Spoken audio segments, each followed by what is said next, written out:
Bonjour Fabrice Cavaretta. Bonjour. Vous êtes professeur d'entrepreneuriat, de leadership à l'ESSEC et vous venez de publier « Oui, la France est un paradis pour entrepreneurs » aux éditions Plomb. L'objectif de ce livre, c'est d'en finir avec le French bashing. C'est vrai que la France a mauvaise réputation en la matière. Alors, qu'est-ce qui vous fait dire, quels sont les aspects positifs qui vous font dire que la France est un paradis pour entrepreneurs? Donc, moi, je m'appuie sur ce que l'on sait sur la nature profonde de l'entrepreneuriat, donc c'est la création de valeur.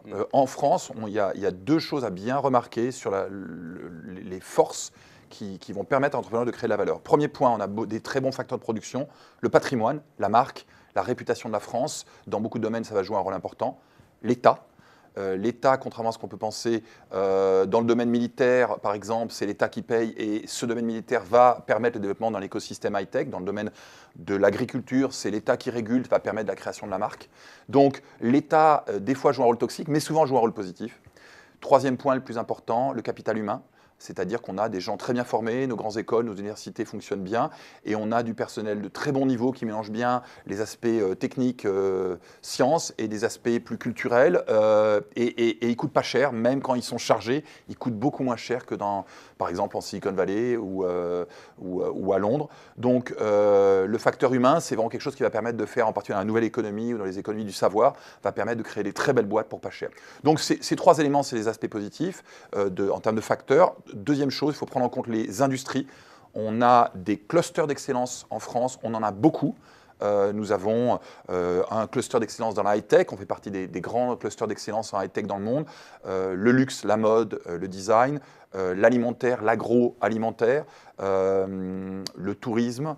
Donc, quand on prend en compte tous ces éléments, on se rend compte que dans une économie donnée, on peut être une bonne économie de l'entrepreneuriat. Par exemple, je prends Israël, mais n'avoir qu'un cluster. Par exemple, Israël est fort en high-tech, où on peut avoir beaucoup de clusters. La France fait partie des rares pays au monde où on a beaucoup de ces clusters d'excellence. Et ça, c'est un point important pour un entrepreneur qui veut créer de la valeur. Donc effectivement, ce sont des aspects qui ne sont pas forcément extrêmement visibles. Toutefois, cette mauvaise réputation, elle est bien fondée quelque part. Je pense par exemple à la question du financement. En France, on a quand même moins de financement, on a moins d'argent qu'aux États-Unis ou en Angleterre, par exemple. Donc c'est un point important, vous dites c'est moins visible. C'est moins visible parce que les gens préfèrent parler pour plein de raisons des aspects négatifs. Donc parlons des aspects négatifs. C'est très français ça. Voilà, et c'est un point important. Donc sur le financement, dans le livre, j'en reparle plusieurs fois. Il y a littéralement plus d'un chapitre sur la question.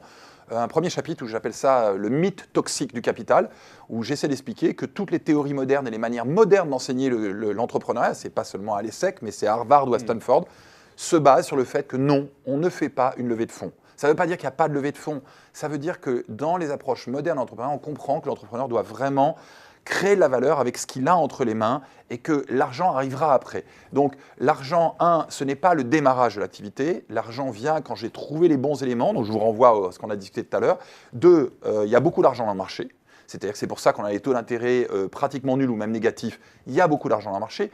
3, il y a beaucoup d'argent en France, il ne faut pas se raconter de blagues. Il y a beaucoup d'argent à l'amorçage, il y a les grands fonds d'investissement. Alors, il y a des fois des débats. Est-ce que, oui, on sait que le premier round, il y a de l'argent, on sait que pour les grands groupes, ça va, mais les boîtes de taille moyenne. Mais oui, hormis ce finassage, moi, franchement, je connais beaucoup de jeunes entrepreneurs. J'ai pratiquement jamais de dossier où je me dis c'est dommage qu'ils n'arrivent pas à trouver de l'argent parce qu'ils sont en France. J'en ai pas, c'est pas que j'en ai, ça m'est jamais venu de cas où je me suis dit c'est dommage qu'ils n'arrivent pas à trouver de l'argent parce qu'ils sont en France. Il y en a plein qui ne trouvent pas de l'argent parce que malheureusement ça ne le vaut pas. Et quand ils ne trouvent pas de l'argent, ils trouveront pas l'argent ici comme là-bas. Et la réglementation, ça peut être un frein pour les entrepreneurs. Le code du travail quand même, on dit sans arrêt qu'il est trop lourd. Oui. Alors c'est un point important. Je dirais qu'il y a un point de principe à comprendre, c'est que la réglementation française est relativement lourde. Cette lourdeur n'est pas obligatoirement un problème pour les entrepreneurs de croissance, parce que eux sont dans une logique où ça ne les gêne pas obligatoirement. Mais ce qui est important à comprendre dans cette lourdeur, c'est qu'elle est consubstantielle à notre système. C'est-à-dire qu'on est en système de droit romain, et en droit romain, on écrit des codes, et l'État fait respecter la loi. Donc, on va voir cette pression en se disant « Waouh, c'est l'enfer ». Le petit problème, c'est qu'en droit anglo-saxon, effectivement, on n'est plus avec un code écrit et avec un gouvernement, mais il y a les avocats. Ça veut dire que si je prends en compte le temps que je passe avec l'administration et je prends en compte le temps que je passe avec les avocats, c'est ça la vraie mesure. Et une fois qu'on prend cette mesure, je donne la référence dans le livre, la Banque mondiale classe les différents pays du point de vue du réglementation, et la Banque mondiale, elle prend en compte ces deux dimensions, elle fait la somme. Elle dit pour la France, je prends la somme de ces deux trucs-là. Pour les États-Unis, je prends la somme de ces deux trucs-là. Et la France, dans ce cas-là, se retrouve devant les États-Unis, plus léger que les États-Unis, plus léger que l'Allemagne, plus léger que l'Angleterre. Pourquoi? Parce que oui, l'administration est un peu lourde, mais d'un autre côté, on n'a pas à passer de temps juridique. Tandis que vous allez aux États-Unis, à New York, eh ben, vous allez passer beaucoup de temps juridique et beaucoup d'argent. La blague, hein, moi je dis, vous avez peur de l'URSSAF tant que vous n'avez pas croisé un avocat new-yorkais. Voilà, c'est parce que c'est ça qu'il faut prendre en compte. Et la fiscalité, là encore, mauvaise réputation, la fiscalité en France. Est-ce que là encore, ça peut freiner les entrepreneurs? Alors la fiscalité, effectivement, c'est un point intéressant. C'est souvent la chose qui fait le plus mal. Moi, j'essaie de montrer dans le livre. Pigeons encore. Pardon? On pense encore à la aux pigeons, etc. Dans le livre, j'essaie de montrer que c'est plus subtil la question, et je ne suis pas le premier à le dire. Donc Xavier Niel, qui signe la préface de mon livre, avait dit la France est un paradis fiscal pour entrepreneurs, et beaucoup de mes amis, une phrase qui avait fait collègues, du bruit à l'époque. Qui a été une phrase qui avait fait du bruit. Très débattue, mais moi je le vois très souvent. J'ai travaillé en banque d'affaires, je connais plein de gens qui diront oui, mais en fait en France, c'est pas vrai que ce soit si compliqué. Et dans le livre, j'explique bien ça, c'est que en fait, toujours par comparaison aux États-Unis, les États-Unis, l'administration fiscale est vraiment terrifiante. Si les gens pensent qu'à Paris, l'administration fiscale est méchante, ils n'ont juste pas croisé l'administration fiscale américaine. Il faut vraiment être très clair. Et d'ailleurs, une anecdote qui est très intéressante, c'est que beaucoup de Français qui font de l'argent aux États-Unis, jamais ne deviendront américains. Et pour une raison très simple et unique, vous pouvez leur demander si vous en croisez un, il vous dira mais parce qu'au niveau fiscal, c'est horrible d'être américain. Donc, alors, ça ne veut pas dire, donc, aux entrepreneurs qui nous écoutent, ça ne veut pas dire que leur relation avec l'administration fiscale, alors il y en a plusieurs administrations fiscales, il y a l'URSSAF, il y a les impôts, soit facile. Mais ça veut dire qu'il faut avoir un grand relativisme à croire que c'est obligatoirement mieux ailleurs et qu'il serait obligatoirement mieux traité. Ce n'est pas le cas, et la France est souvent pas pire qu'ailleurs. Mais alors, comment est-ce que vous expliquez cette fuite des cerveaux, entre guillemets, pour reprendre une expression consacrée, une fuite des cerveaux qu'on est les premiers à déplorer, qu'on déplore régulièrement?